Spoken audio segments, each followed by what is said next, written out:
So now let's have a look at going back into Visual Studio Code here. Let's start building out the actual listing service so that we can actually access some information from here instead of it just showing working. So what we're going to do is just go into listing service over here. And we're just going to add in here yarn add express, cause, and also body parser. So these are the dependencies that we need to use in order to get express set up. And inside of index.js here, we're just going to add in import at babel /polyfill, and let's also add in import hashroot /db /connection. We'll create this in just a second, and also /server /start server. So now let's add in these two files. Firstly, right click, new file, db /connection.js like that. And inside of this file here, we're going to write import sequelize from sequelize like so. And now we're going to include import access env, which obviously we haven't created yet, helpers, and then access env like that. And we're going to do const db URI is equal to access env db URI like that. Const sequelize is equal to new sequelize db URI. And we're going to put a comma, curly brace, dialect options, charset is UTF-8, and multiple statements is true. Put a comma, and then logging is going to be false, semicolon here, export default sequelize like that. So now that we've got that, we obviously don't have this file here. So we're going to right click, new file, helpers /access env.js. And inside of this file here, I'm just going to copy over this method, which I always use, and I'm going to keep using it, this one right here. So basically, it accesses a variable inside of process.env, and it throws an error if it can't be found. And this one always runs in advance. And the reason for that is because getting things from process.env is actually not that trivial a process. Usually, you might just think of it as a regular object, but actually, it does have some sort of like performance degradation. So it's not as performant as just simply accessing from an object, which is why we try to cache it, which tends to speed things up. So now we have access env over here like this. Let's just get rid of this file here, close that. Now this one is working just fine, but we still need to create server /start server. So we right click, new file, server /start server.js like that. And now inside of this file here, this one should firstly be working. So if we just go into here and we save again, it should restart and it should be working fine. Yep, no output means it's working just fine. And inside of this file here, we're going to write import body parser from body parser like that. And then import cause from cause, import express from express, import access env, the same one as last time, access env from hashroot /helpers /access env. And then we're going to write const port is equal to access env port like that. And the default port we're going to use is 7100. So if you remember what I said before, our services are going to be running on 710 something. So this one's 7100, and then user service will be 7101.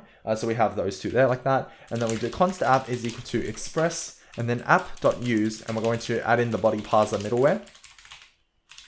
And then app.use, and then for cause here, we're going to add in the origin CB, CB null true, credentials is true, and we're going to write app.listen port, and then we're going to write 000 like that, so it's exposed to the outside world. I'm not actually sure if you need to do that, but I always get into a habit of doing it, and it's been working fine for me, so I just keep using it.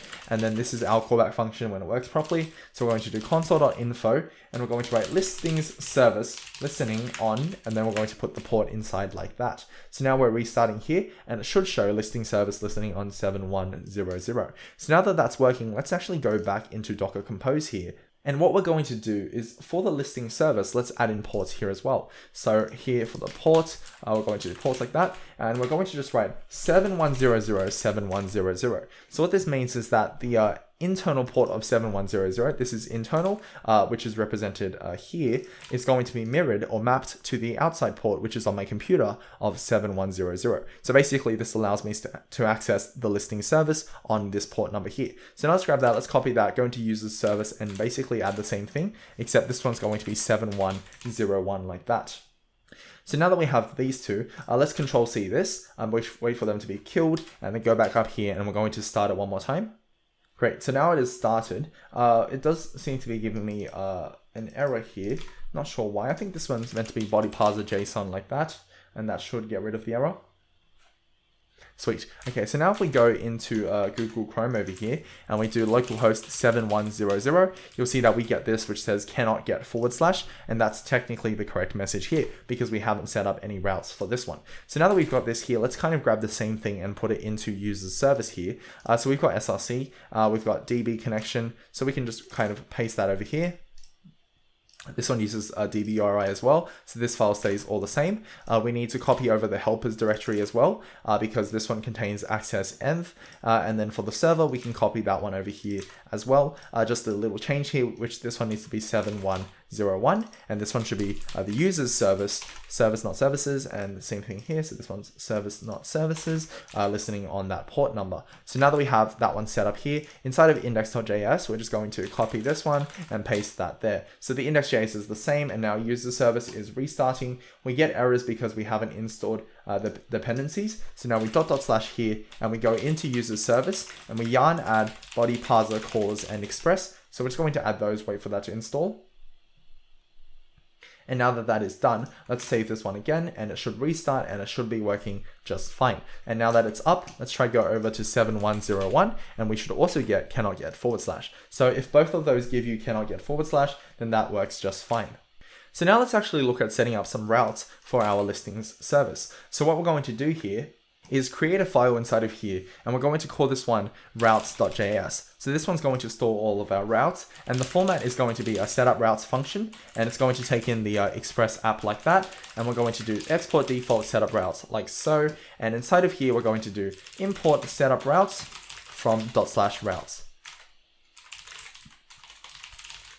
like that. And then underneath our middleware, so this is essentially our middleware section, we're going to write setup routes for the app. And inside of this file here, let's start adding in some code in order to handle a route. So let's go here and let's write app.get / listings. So for the listings, we're going to do first write request, res, and then next. And let's just firstly simply do res.json. Let's just do a message. And this one is, let's just say yeehaw. And we're going to just return because it's the last thing we do here. So I guess it makes more sense to return. Although you don't have to. If you just do res.json, that works fine as well. But I just like to do that so that the function kind of stops running there. It's more of a semantic thing in this case. So now that we've done that, let's go back to 7100. Should still get this error. But now if I go to / listings, you'll see that I get message yeehaw. So that's the right thing here to show on the page. But now that's not very useful to us because we actually want to see the listings inside of the database. So what we do here is inside of DB, let's create a new file and call this one models.js. And inside of this file here, let's just write import data types and model from Sequelize. And let's import Sequelize from the connection. So that's this, this connection file here. And then we're going to write export class listing extends model. And then listing.init. And we're going to curly braces. Title allow null is false, and then type is data types.string, and then comma description. This one's going to be allow null false as well, and type is going to be data types.text. So now these two here actually come from the Sequelize directory, so they match up very nicely with this one here. You see that if we just literally copy that and we paste it here, there's absolutely no difference whatsoever. The reason we don't copy over the other ones is because ID is automatically defined to that as well in any case, and then these ones are enabled by default, so we don't actually need to worry about those. So now that we've got this here, we've got that, put a comma, curly brace again, and then let's just include Sequelize and also do model name is equal to listings. So that's the name of our model, in other words, our table, and Sequelize is our connection, so it knows how to associate this. So now that we have a listing set up over here, inside of routes over here, let's go up here and write import, and we're going to import this listing. So this one here, we're going to import listing from hashroot DB models like that.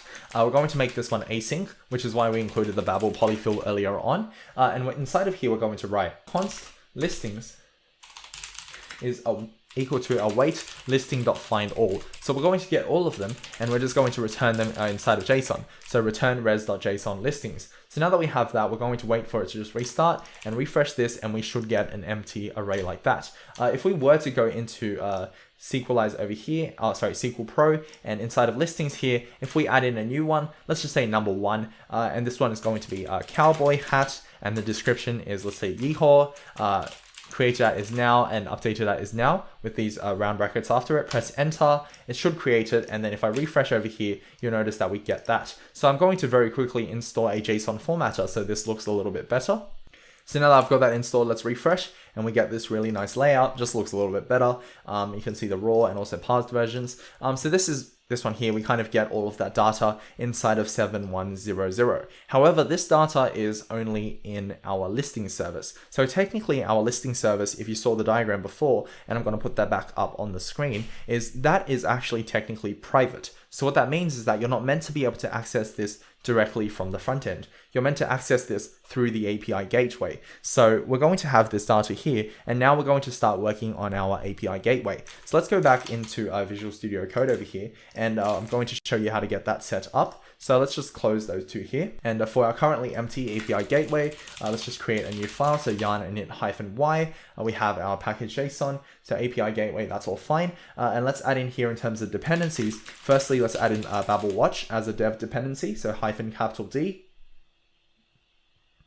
And let's do yarn add at babel /core, polyfill, preset end. So these three here. And we're also going to add in a whole bunch of stuff in order to get GraphQL set up. So we're actually going to use GraphQL inside of the API gateway, and I'm going to show you why that's a good idea in just a second. But we do this, and then we do Apollo server, and then Apollo server express as well, and then also Babel plugin module resolver, which we'll need for resolving modules.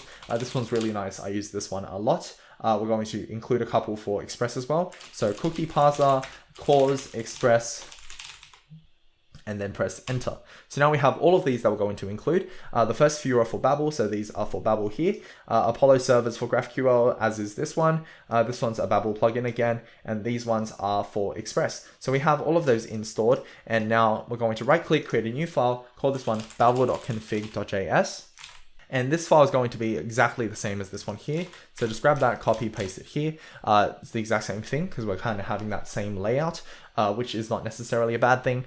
If it works well, there's really no reason to change it. So we're going to close this file here, right click, new file, and we're going to create one Docker file here. And this Docker file is going to be exactly the same as all of the other ones because it's also a Node.js process. That's essentially what we're doing, just getting version 12, copy, work dir, run, and then cmd. It's all the same stuff. Inside of package.json here, I'm going to include scripts and then watch as well. And this one's going to do babel-watch, capital L like that in a flag, and then src/index.js. So now that we've got that, let's right click here, new file, src/index.js, if I can spell that correctly. And we're going to just do console.log working like so, if I can spell that. So now if I save this, and we go over into Docker Compose, let's actually add in API Gateway. So we're going to copy this, put it right at the top because alphabetical order is nice. We're going to do that, and we're going to do API Gateway for both the name and the build directory. However, we do not need the environment, and for depends on, we're actually going to depend upon listings service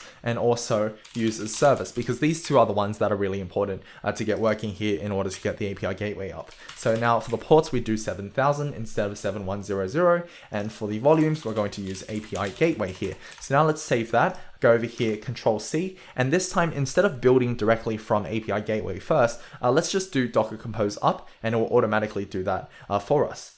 So now let's go up here, press up, and then Docker Compose up again, and now it should have those, and we're also starting API Gateway. So API Gateway here, just pay attention to the red. It should come up with working at some point.